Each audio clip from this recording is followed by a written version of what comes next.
So our next speaker is Aaron Regenberg.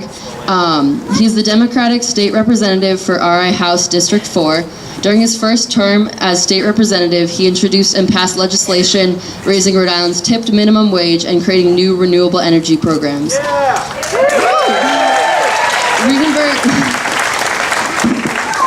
Regenberg has also introduced legislation to create state-level carbon pricing system and establish a more progressive tax system. He co-founded Resist Hate RI, a coalition of activists and organizations that has mobilized hundreds of Rhode Island residents to take a stand and federal action in opposition to the Trump administration.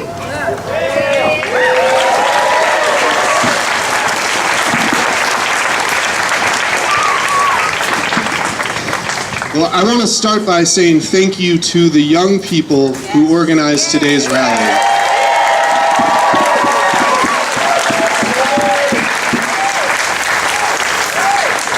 And I'm not surprised that it was young people who stepped up today, because this is our fight and this is our crisis. While it's true that there are activists and leaders in every generation who are working and organizing and rallying for climate action, and looking around is a testament to that today, it's also true that the leadership of every other generation has failed to write our course, has failed to understand that climate change is a crisis of nothing less than existential proportions.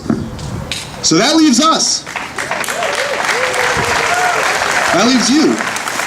We are the last generation that has the chance to save human civilization on this planet, period.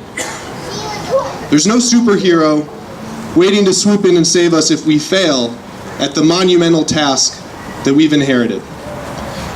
We have two paths in front of us. Either this generation can build a movement of movements on climate change, led by and combining the power of all of our other movements that we've got on economic justice, on racial justice, on immigrant justice, on gender justice, to create the only political force with the strength necessary to take on the fossil fuel industry and its tentacles that run through and debase our communities at every level of this billionaire-run system.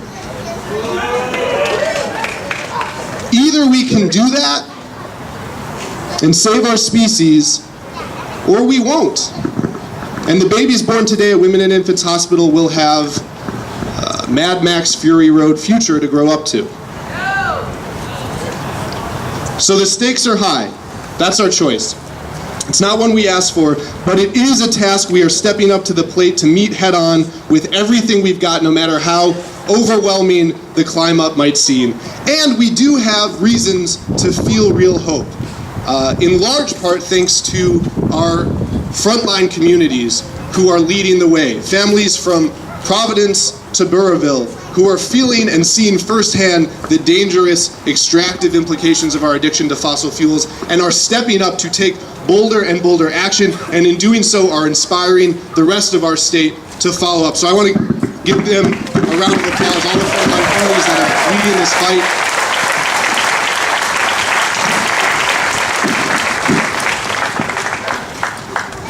Another point of hope for us is the simple reality that renewables are way better for Rhode Islanders than fossil fuels in every way.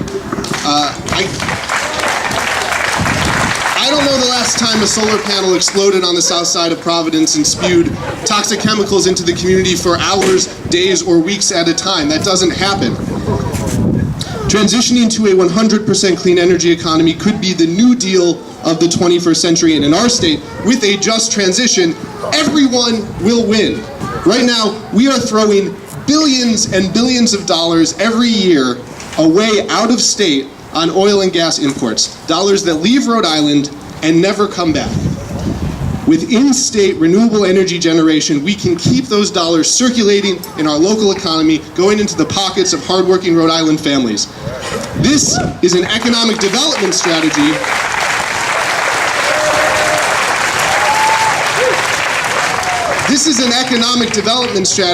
that every single person in that building should be all in on, even if we weren't facing the barrel of a planet-destroying gun.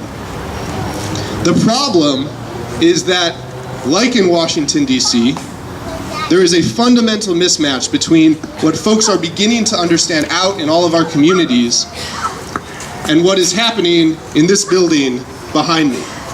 It's not that we don't have the ideas. We've got the ideas. There are tons of policy proposals in the General Assembly that could help us, that could get us on the right track to be at 100% clean energy by 2050.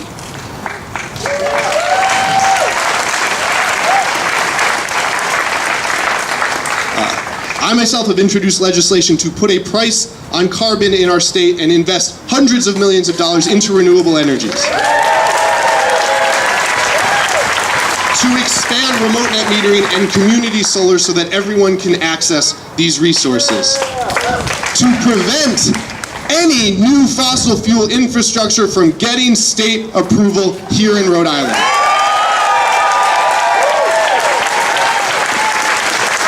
And the list goes on. We have the ideas. It's not a technical problem. The problem is that by and large, the interests that don't want bold climate action can afford to hire a whole lot more lobbyists and lawyers and campaign checks than those of us who do. They don't have all of us. That is right. They don't have all of us. And we know it's not impossible to overcome them. We've had some wins already, all of us together, but not at the pace we need, and that is where all of us come in moving forward. The people in this building respond to public pressure. Sometimes it doesn't seem like it, but they do. They need to. They have to. And we need to build the political will that can force them to support our ambitious climate proposals. We need to get used to coming into this building and putting pressure on our legislators. We need to expand our base so at the next rally we have thousands instead of hundreds, and at the rally after that we have tens of thousands instead of thousands.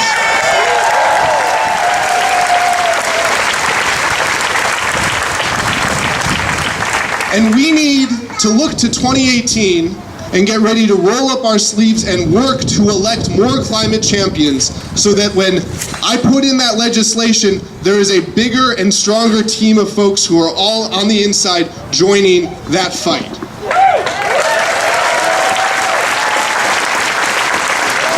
Can everyone here right now commit to getting involved in a campaign for someone who supports bold climate action in 2018 at the local and state level?